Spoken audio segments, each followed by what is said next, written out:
Warm greetings from the High 10. It is Everyday Shenanigans on this Saturday, August 29th, 2020. Hope you guys are staying cool out there and having a safe weekend. I'd like to bring you said information out of Minneapolis, Minnesota. And if you need verification for the storyline, please log on to USA Today. Derek Chauvin, former officer accused in George Floyd's death, wants murder charges dismissed. And there is also a video in the said commentary. Defense attorneys for Derek Chauvin, the former Minneapolis police officer accused of killing George Floyd, have asked a judge to dismiss the murder charges against him, arguing that Floyd's alleged drug use, not the improper use of force by officer, was to blame for his death. At the same time, prosecutors in the case against Chauvin and three other former Minneapolis police officers said they plan to seek stiff sentences if the men are convicted. They said in court documents that Floyd was vulnerable because he was handcuffed with his chest pressed against the ground and he was treated with particular cruelty. Despite Mr. Floyd's pleas that he could not breathe and was going to die, as well as pleas of eyewitnesses to get off Mr. Floyd and help him, defendant and his co-defendants continued to restrain Mr. Floyd, the prosecutors wrote. The competing scenarios surrounding Floyd's death were put forth in court documents filed on Friday.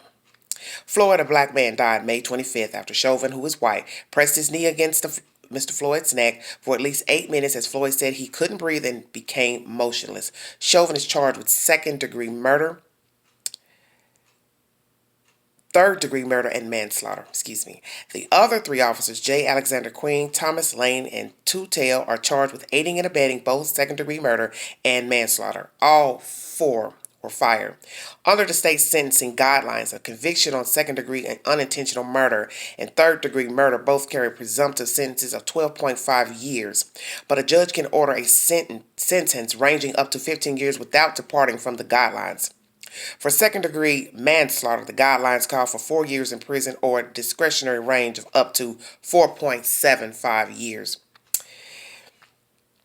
Inherently dangerous. What's in the criminal complaint in the George Floyd case? Floyd's killing, captured on video, sparked worldwide protests against systematic racism and police brutality. Defense attorneys sought to put the blame on Floyd for his death, arguing that his alleged drug use was the critical factor. But simply, Mr. Floyd could not breathe because he had ingested a lethal dose of fentanyl and possibly a speedball, Chauvin's attorney said in court documents, combined with sickle cell trait, his pre-existing heart conditions. Mr. Floyd's use of fentanyl and methamphetamine most likely killed him. Wow. They argued that without knowledge of Floyd's alleged drug use or symptoms of overdose, Chauvin was unaware of the potential dangers of using MRT, maximal restraint technique, a reference to the officer's knee on the victim's neck. Instead, he, Chauvin, relied on his training and the information available to him to try and assist his fellow officers and to prevent Mr. Floyd from harming himself, the defense attorneys argued. Derek Chauvin did not cause George Floyd's death. Okay, and that's the said information from USA Today. First of all, let me start by saying this is a bunch of bull. Yeah, I don't have to say the other part. First of all, it doesn't matter if he had just got high on cocaine, fentanyl, meth, snorted cocaine, had a heart problem, sickle cell anemia. What the hell are you talking about? You had no business kneeing that man in the neck. You had no business taking him across the street, putting him in the car to only take him out of the car because he said he was uncomfortable. You took him down to the ground, and that is what led to this man's death. You should have taken him to the police station because you see, you thought he stole something, passed a fake bill, so it's been said. Some of you commenters jumping on here trying to tell me what was said by the store manager owner. Well, first article revealed the owner manager said he wasn't the one who passed the bill. Now some of you want to argue that he did. Well, in the end, it really doesn't matter what the hell he did or didn't do. Passed the bill. His friend passed the bill initially. They went back into the store. Hell, they didn't get knee to the neck. They didn't get murdered. Why is there no accountability from this man and these other officers for what happened to George Floyd? If you followed proper protocol, took him to the station once you got him into the car, you wouldn't be in this situation and Mr. Floyd would be alive. And if later down the line he died from his use of drugs allegedly, then that would have been on Mr. George Floyd. But don't go digging up stuff about his heart rate, heart condition, sickle cell anemia. Oh, he had this wrong. He had a broke arm. Oh, he was going through this. He was snorting this. He was doing this. That's why he's dead. No, boo-boo. If you had found a healthy, 20-year-old, and you put him in a knee lock like you did to the ground, he would have been dead as well. Whether he had used drugs previously, heart conditions, whichsoever. Call a spade a spade. Excuse me. This is outlandish to send your lawyer in court acting as if you had no participation in that man's death. That death was filmed for 4 hours. That lynching, killing, murder.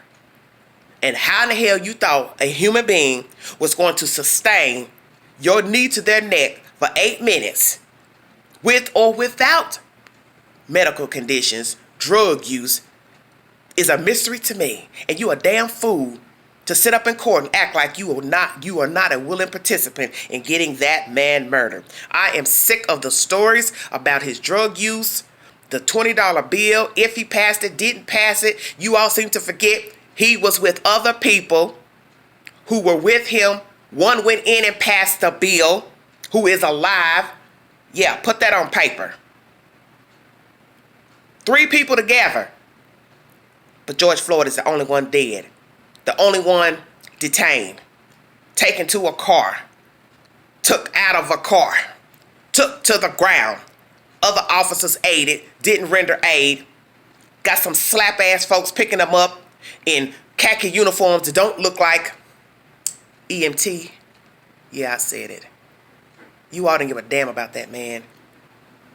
You let the whole world watch and film this man's death, and now you want to play crazy in court as if you are not a murderer. Chauvin, you murdered that man, and your sidekick stood idly by and watched you knee that man and didn't say, hey, buddy, that's enough, let's get him up. All of you all are guilty, and that's the spoken word. And I don't want to hear any more about drug use, other crimes, what he did yesterday, 5 years ago. People get arrested for various reasons, questioned for various reasons, detained for various reasons. No one has the right to choke them, knee them to the neck, suffocate them, shoot them 7 times, shoot them 12 times, shoot them 17 times.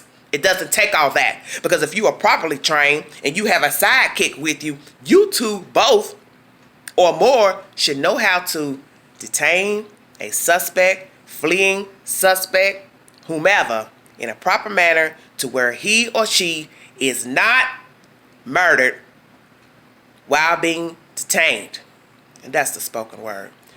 Like, share, subscribe, drop your comments below. Thanks for joining me. Have a safe weekend. Mask up. And this is Everyday Shenanigans. Bye-bye.